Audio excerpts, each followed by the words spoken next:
Às vezes você tá estressado, você vai lá dublar, é tipo vozerio de torcida. Aí você grita pra caramba, mano. Guerra. Aí você é guerra, você extravasa, mano. Aí você sai até mais leve do estúdio, assim, tá ligado? É que a gente abordou. Gritar realmente dá uma aliviada, cara, porque eu acho que cientificamente existe um papo desse, né? Que você gritar.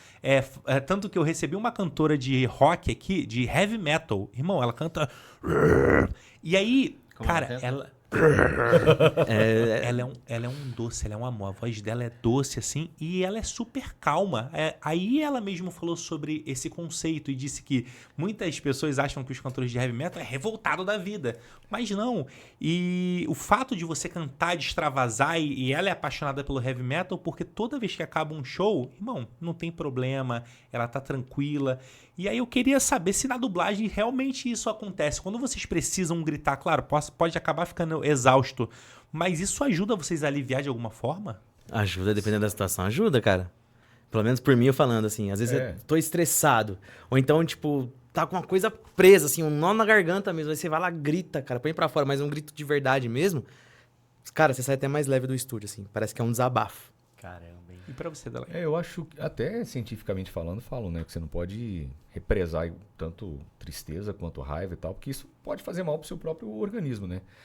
Claro que você não pode externalizar de forma que cause dano a alguém, né? Sim. Um grito, você não... Ainda mais você... Você vai causar dano em você mesmo, porque às vezes a gente fica exato, rouco. Aí tem que tomar só o cuidado. Tipo assim, o grito não pode ser falso a ponto de, tipo, o cara poupou a voz ali pra gritar, mas também não pode ser a ponto de, tipo, você ter que trocar a corda vocal pra dublar depois, né? Porque senão você não dubla mais. Fala isso pro Tanjiro, mano.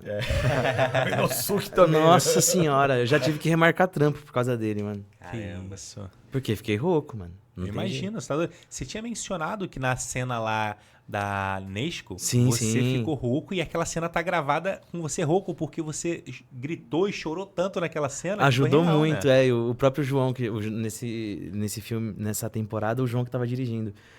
Ele falou que ia me ajudar. E esse recorte da gente conversando sobre isso, pô, foi muito bem na internet, cara. Foi, o pessoal estourou. comentou, ajudou bastante, assim, interagiu. Foi bem legal, mano. E Foi, eu porque lembro foi que emocionante você mesmo. comentou também que você saiu suado. Você saiu, tipo, exausto. Porque tem essa questão também de você não só extravasar, mas você também transpirar pra Tá caramba, louco, né? cara. Você acho que perdeu uns quilos, né? Quando a gente Gravando. começou a gravar, tava na época de pandemia e a gente não ia pros estúdios, né? Tava fazendo remoto. Tinha que gravar de casa, Eu não sei como é que era pro Daniel, mas eu tive que arrumar uma cabine acústica, aquelas cabines de Audiometria.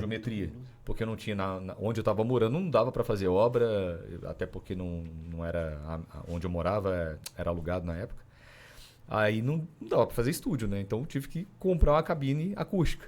Nossa! Cara, não Aquela de tinha- audiometria. eu tenho uma questão, eu tenho talvez um foco concentrado. Acho que todo homem é assim, né? Eu não consigo fazer duas coisas ao mesmo tempo que são diferentes. Então, por exemplo, se eu tenho que prestar atenção na tela e eu tenho que fazer marcação de pausa com a mão, eu não vou conseguir ligar um ventilador enquanto eu estou ensaiando, desligar o ventilador e gravar. Cara, eu fazia o seguinte, o ventilador estava ali. Na hora de passar, eu esqueci que tinha ventilador, porque eu tô ali concentrado, tá queimando ali, pegando fogo. Minha alma talvez estava em outro lugar, porque tive que aprender a suportar qualquer evento climático. Então, assim, eu tava ali já suando como um louco, cara. Eu lembro que quando eu terminei as primeiras escalas, eu tava... A camisa tinha mudado de cor, assim, porque tava toda molhada. E o calção também tava de calção, porque não dava, era calor demais.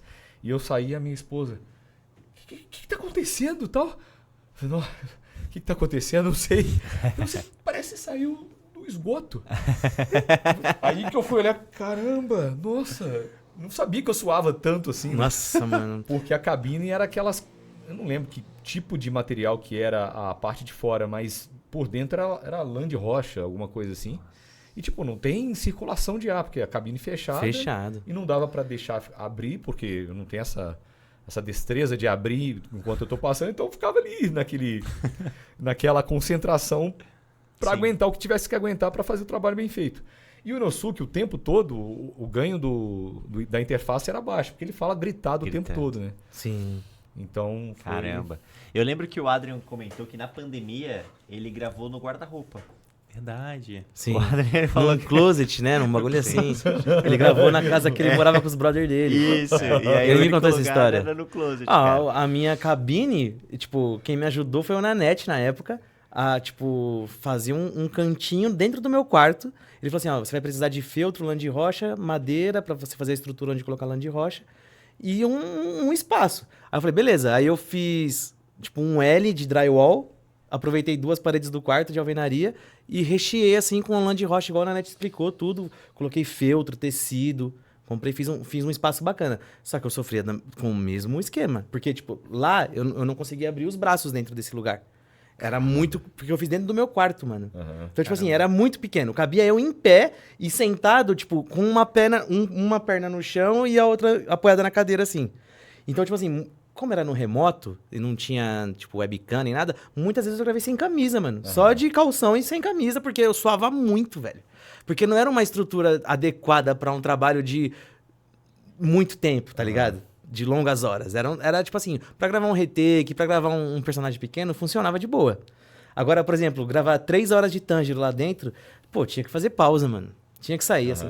E quando saía, tipo, que oxigenava mesmo, eu falava, nossa, tô quente mesmo, cara. Nossa Tá senhora. vendo? Isso foi no início da pandemia, então não tinha o que fazer. Tinha que se adaptar. Era a estrutura que dava, tipo, eu conseguia a cabine porque tinha um cara lá na região que eu morava que, eu não sei como chegou em mim, mas eu descobri o cara e entrei em contato, o cara, tipo, entregou numa semana, 2 semanas, e eu consegui montar. Sim. Mas nem fazia ideia que eu ia fazer o anime, eu tava montando por causa dos Eu trabalhos. montei, eu nem montei, na verdade. Eu gravava dentro do quarto do meu enteado, com um monte de edredom de um lado do microfone, um monte de toalha do outro, cobertor. Eu fazia tipo uma cabaninha, assim, pra proteger o mic, No mano. início, né? No início de Isso, tudo. no início eu também Quando fiz eu não, guarda-roupa. porque eu não tinha um home studio. Eu também. Porque até eu conseguir a verba pra fazer essa Pela estruturinha aí, estrutura. eu tinha que fazer desse jeito. E aí eu tava fazendo uma série na Vox Mundi chamada Como Vender Drogas Online, na Netflix. Ah, Mano, o vizinho... Porque assim, nossa, cara, tem cada história, mano. Eu morava numa casa que embaixo tinha casa e nas laterais tinha casa também. Era quintal individual, mas eram várias casas. Tipo, eram 6 casas no mesmo terreno. Mano, o vizinho de baixo, ele achava que eu mexia com coisa errada, mano. Não, isso aí é normal. Porque ele ouvia as gravações, mano, e ele achava que eu tava mexendo com êxtase, com, sei lá, MD, Droga essas pra paradas. adolescente. Exatamente. E aí, tipo, um dia discutindo, assim, por causa que fiz barulho e tal, ele falou, eu sei que você tá mexendo com coisa errada, eu vou chamar a polícia aí, amigão, não sei o quê. Eu falei, então tá bom, pode chamar, cara, pode chamar. Ele vai entrar aqui e não vai ver nada, mano. Pô, eu tô trabalhando. Que a galera agora vai assistir Demon Slayer com outros olhos, porque as primeiras temporadas vocês sabem que esses caras suaram de verdade pra entregar esses personagens. Suamos Hein? de verdade, cara. E o Cassius fez uma coisa que, tipo, foi genial, assim. Ele me preparou de uma maneira que eu confesso que mesmo com muito tempo de carreira eu fiquei meio inseguro, tá ligado? Que ele, tipo... A cena, esse eu tenho certeza que eu falei, esse eu falei. Que ele falou assim, cara, eu tenho uma péssima notícia pra te dar, foi quando eu passei no teste. Aí eu falei, péssima notícia? Eu falei, putz, não passei no teste, ele vai me dar um outro personagem qualquer. Ele falou, você ganhou o teste, eu vou acabar com você, se prepara, pega as gravações no final do dia. Então, tipo assim, aquilo me causou um pouco de insegurança. Não vou mentir. Só que eu acredito que foi de propósito que ele fez isso. Por quê? Porque o Tanjiro é um cara inseguro no começo. totalmente. Ele não entende que ele vai ser um herói naquele momento. Ele tá só voltando pra casa depois de vender carvão o dia inteiro. E aí ele encontra a família dele toda destruída, assim, cara. Então, tipo, ele vai ter que se adaptar agora em busca da cura da irmã. Então ele teve essa insegurança. E essa insegurança eu acho que acabou me ajudando, sabia? Que legal. Cara, isso faz total sentido, porque se coloca naquele universo. Você é um vendedor de carvão. Você não tem nenhuma arte marcial, nunca lutou. E simplesmente você chega em casa e Mora vê... no interior, né? Mora no interior. Sim. Chega em casa e vê a sua família dizimada. Irmão, e a sua irmã, até então, você encontra ela, ela tá viva ainda, mas ela se tornou algo diferente. É. O que você vai fazer? Realmente, assim, é a busca da adaptação que o ser humano tem de... Cara, eu preciso fazer alguma coisa. Recalcular a rota. É recalcular a rota em poucos segundos. E ele escolhe rapidamente que não. A única coisa que restou da minha família é minha irmã, não importa como esteja. Eu vou proteger ela e eu vou achar uma cura. É tudo que eu tenho agora. É tudo que ele tem, cara. Sim. Isso é muito foda. E aí eu acho que isso me ajudou muito, cara, no começo. Aí fui entendendo o personagem também, como que foi o Isso, hype você das se coisas. Aí eu falei, permitiu entender o nossa, personagem. agora sim, agora eu tô entendendo qual que é a parada. E aí fui melhorando. Pô. E acredito que, tipo, alcançou um bom resultado, mano. Bom Tá demais. maluco, bom Não- pra não tem caramba. como